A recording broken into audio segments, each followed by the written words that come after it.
Hello YouTube, this is Kaito JR here, and I'm here to do another review on chapter 30 of the Ajin demi-human manga entitled Call of Duty. So, in this chapter, we finally get the backstory, the full backstory of Sato. Yes, in this story right here in chapter 30 that we see of Sato back then when he was young, we see him right here getting beaten by his father because, well, mostly because Sato was killing a bunch of animals inside of the barn. We see this in the final part of the chapter where this young Sato was just slicing up these lizards and rats inside of the barn, and his father didn't like it when Sato does that because his father says, "Look, Sato." Well, at the time, Sato was known as Samuel T. Owens, so his father called him Samuel. Look, Samuel, you shouldn't kill animals, okay? You shouldn't go around taking life away because all life is precious. Okay, then he hugs Samuel and says he's sorry for hitting him, and he really loves his son very much, and he gonna wants him to be a good person. He knows that deep down Samuel is a really good person, which, I mean, Sato, he is a pretty complicated guy, but also he's very simple at the same time. He kind of likes to kill, and his father doesn't really, I don't know, his father just thinks, his father knows that deep down he is a wonderful person. I mean, we see this at the end of the chapters, what he just says to him. But yes, I'll get on with that later on in the video, but right now, we see the reason this story has been brought up was because Tosaki, he was going to visit this man named Carter. Carter was this guy who knew Sato during his time in the Marines, in the U.S. Marines. That's where Carter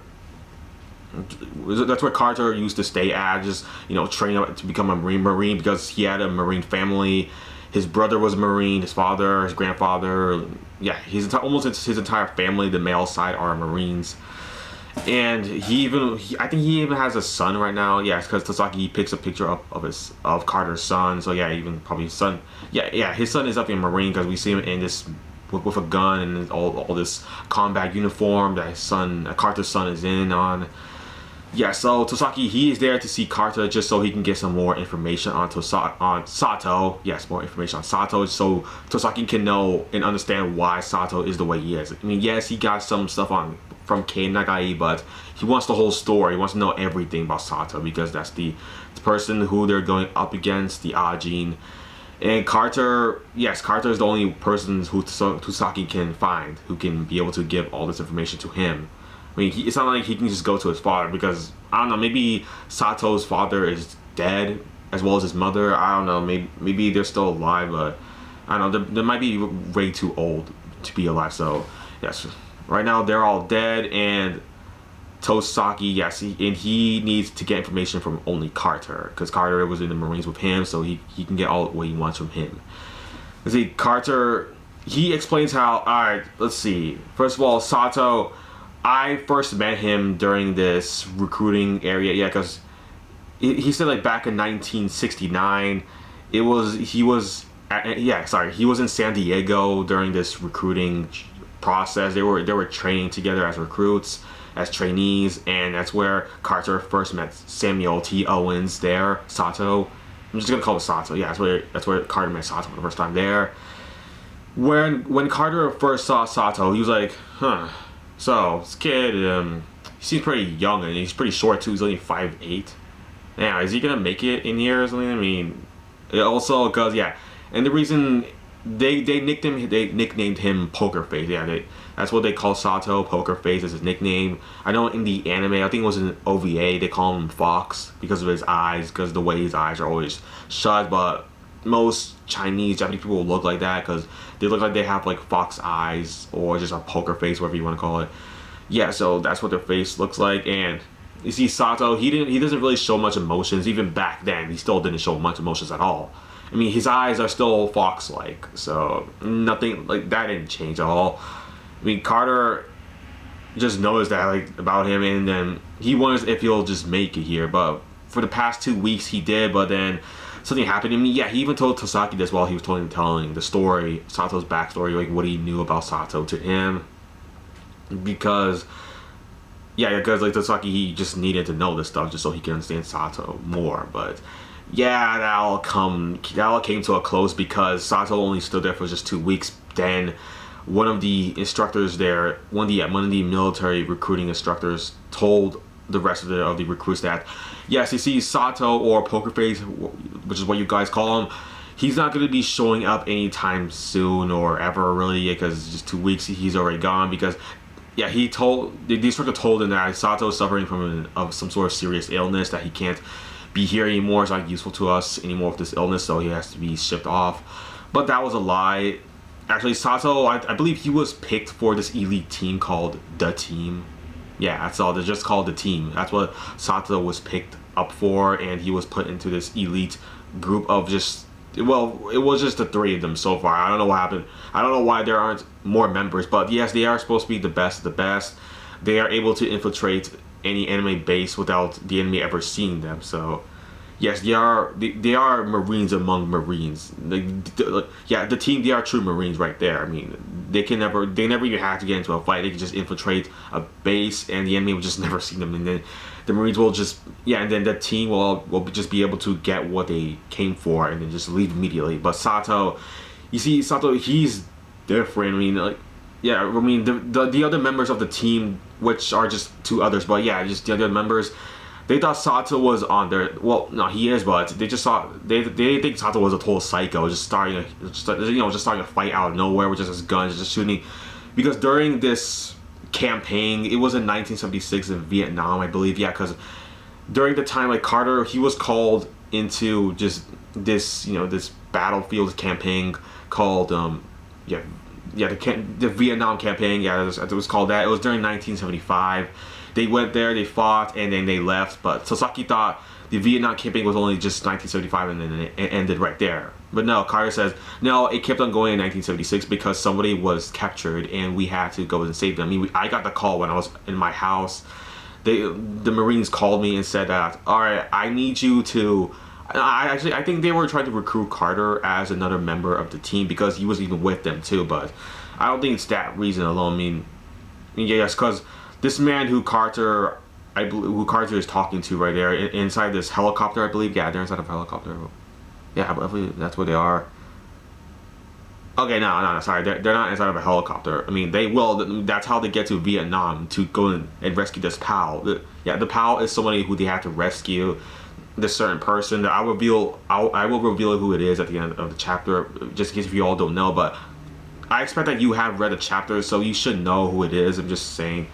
But yes, I mean, Sato has showed up, yeah, because this man, I don't know who this man is actually. I think he's just to tell these people on what they have to do. I mean, he told Carter that, all right, Carter, you're gonna be teaming up with this special group of people. Exactly, because at first Carter didn't even know that. Wait a minute. Okay, first of all, Carter, this is what Carter says. He has permission to speak. We have information that over 100 enemies are out there. A group of Northern Vietnamese force conscripts. Fanatics convinced that the war was still ongoing. Yeah, because he's just saying how, all right, look, we cannot, yeah, Carter doesn't say this. The man talking to Carter says, all right, look, we cannot use a large group, okay? We have to make sure you guys get in there stealthily. Yeah, you have to use stealth in order to rescue the POW that needs rescuing, because he's one of our guys. We need him back on our side. But Carter says, well, that's impossible. How are we supposed to sneak in? We can't do that. And then, yes, that's when the guy says, yeah, that's when the team shows up. All right, come in, Poker Face and the others. The team, hell yeah. That's what they're called. Yeah, we only know just Sato's name. We don't know the rest of the other members of the team names. I mean, we got this African-American looking guy and this other British looking guy. He has a goatee, a mustache. He has arrows in the back of his head. I guess he's Robin Hood or something. He has freaking arrows. I don't know. Does Robin Hood use arrows? I don't know. Maybe he doesn't. But yes, he has arrows, so I guess he's pretty cool or interesting, whatever. But yeah, the team is an interesting bunch. I mean, remember, they're the best of the best within the Marines. They are the Marines among Marines. They're meant to be model soldiers. Other Marines are meant to look up to them. But you see, the thing is that the team, they're meant to be a secret team. I mean, there are rumors that they exist, but none are confirmed. I mean, they're not meant to really exist. They're kind of like similar to the anti-demi human special forces.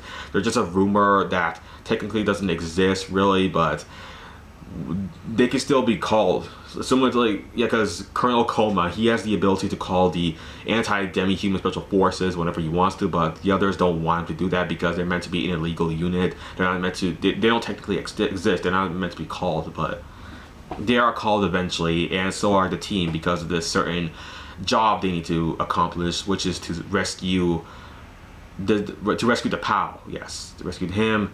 I'm just gonna say, yeah, the POW. He is Carter's little brother. Yes, they are.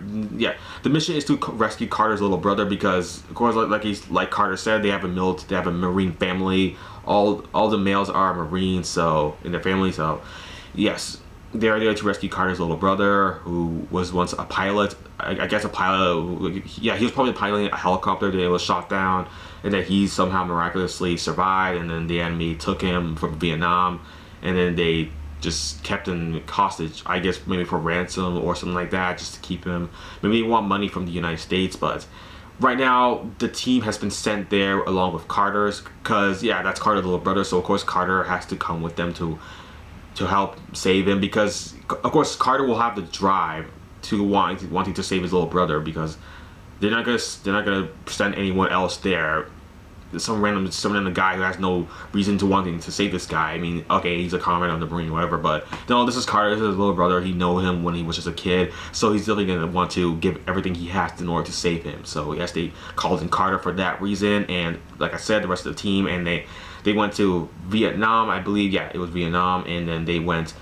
Of course, they used, yeah, right here we see them use a helicopter, which they went to fly all the way over there. And also, like I said before, Sato, the rest of the team, Carter, they successfully infiltrated the Vietnam base. Yeah, the enemy base. They successfully infiltrated that place, and they were able to get Carter's little brother out of there. Yes, the POW, they were able to get him out of there without even firing a single shot. I mean, that's incredible, right? They didn't even have to fire anything.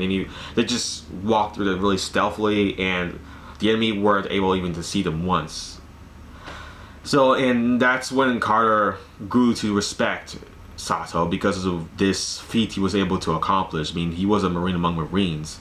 Sato was just a model soldier in general, really, and Carter really looked up to him in that respect. So, yeah, and Tosaki says, "Wow, really? I never knew Sato was this kind of person." I mean, I bet it kind of blew your mind when you found out that Sato was just turned into a terrorist. I mean, how do you feel right now about that? Like, yes, I mean, Sato, I mean, yeah, Carter, he did die. He never thought Sato would become a terrorist. Just, I mean, this person who he once was, who he once looked up to, but then just turned into the devil just out of nowhere. I mean, immediately once Carter and the rest of the team were about to leave, yeah, they succeeded in their mission. They were just about to leave with Carter's little brother. However, Sato, he took out his gun and just shot a bullet into the ground, which summoned all of the enemies to come towards him, just so Sato can get the enjoyment out of the fight. Because like I said, Sato's a total psychopath. He loves to fight more than anything else, so he would love to do that. I mean, yeah, the rest of the team and Carter did not expect this at all. I mean, for Carter, that was like the first time Sato has ever shown any emotion, because Sato, he only shows emotions when he's fighting other people with guns or his fist or whatever, or his IBM. I mean, yeah, at the time, Sato didn't know if he was an Ajin, so yes. This is the time right here where Sato had no idea that he was a demi-human Ajin, that he could summon IBM, or he was immortal, because yeah, you would think that, oh, Sato, I mean, he's not afraid to die because he's an Ajin. But no, Sato, he's just a little crazy, that's all. I mean, he didn't really care if he died or not. He just wanted the enjoyment out of a fight. He died later on, like, yeah, this isn't where he died. He just lost his leg. He just got his leg blown up by a grenade, I believe. And then he was taken away by this helicopter and brought back to the United States. Yes, they succeeded in getting back, rescuing Carter's little brother. Yes, they succeeded in that, but Sato, he started an unnecessary battle, which ended up losing his own leg, getting another member of the team killed, and another member of the team heavily injured. So yes, it was really bad. Most of them were injured. Carter somehow came out of that alive without getting injured at all. And like I said, they managed to rescue Carter's little brother successfully. So yes, that was at least one good thing. Sato did cause hell to break loose, and one person died, and that's not good at all, because they were meant to be an elite team. none of them were supposed to die, but yeah, they died right there. Let's see. And so yeah, that was the end of the story right there. I mean, after that, Sato was dishonorably discharged, but you see, Carter then found out on TV that yeah, while Sato was doing all this terrorism act, he freed Tanaka, and yeah, he was revealed to be an Ajin himself. That's when yeah, the war has not ended right there. The war is gonna keep on going as long as Sato is still alive, doing his terrorism, and no one can really stop him. I mean, Carter's like, that's all I knew about him. I mean, yeah, Tosaki says, huh, you still, I feel like you still garner some respect for Sato despite all he's done. I mean, all the terrorism he's done. Like, why is that? Why do you still have this sort of respect for him? I mean, yeah, because Tosaki heard that he called him without having any, without saying it in a very disgustive way. He just says it like a normal, like in a very respectful way, because like I said before, Sato, he helped Carter save his little brother. That's why he still has a respect for him. That's why his little brother is still alive here with Carter today, because of Sato saving him. That's why. Yeah, so and Tosaki understood this, and we did, yeah, so and then that's where we stopped. We just cut off from that. I mean, we just go to where Tanaka is. Yeah, I mean, Tosaki, he got what he came for, and then he just drove back and left Carter to where he is, all the way back to Kurosawa and Kei Nagai and the others to just talk about what they're going to do next. But yes, we didn't cover here to where Tanaka is at. It seems Tanaka has killed this other person on the kill list from Ajin.com that Sato set up.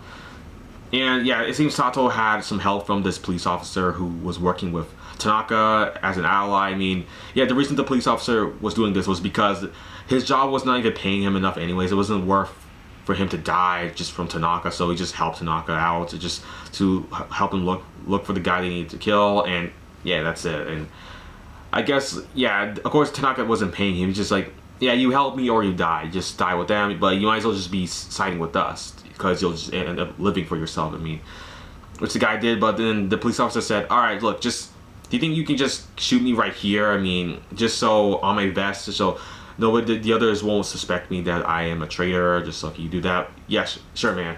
And then he shoots him.